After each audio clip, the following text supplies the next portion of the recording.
La plupart des dirigeants travaillistes britanniques voient rouge quand on leur parle de Brexit. À 6 semaines du référendum sur le maintien ou la sortie du pays de l'Union européenne, leur chef de file, Jeremy Corbyn, a lancé officiellement sa campagne ce mardi. Pour lui, pas question de sortir de l'Union.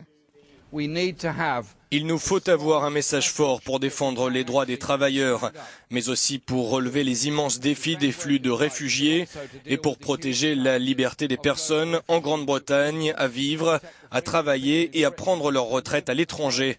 Il nous faut maintenir le lien entre nous et le reste du continent. Dans le camp pro-Brexit, un ancien ministre conservateur s'est fendu d'une interview au quotidien populaire The Sun pour affirmer que c'est Angela Merkel qui a tiré les ficelles pendant les renégociations entre Londres et ses partenaires européens. Pour lui, Berlin a disposé d'un véritable droit de veto, notamment pendant le sommet européen marathon de 30 heures fin février. Toujours dans le camp pro-Brexit, l'ancien maire de Londres, Boris Johnson, accélère sa campagne. Le conservateur iconoclaste a à nouveau fait le show en n'hésitant pas à affirmer qu'on peut être pour la sortie de l'UE et parfaitement pro-européen. Je suis un enfant de l'Europe. Je suis, comme je dis, un libéral cosmopolite.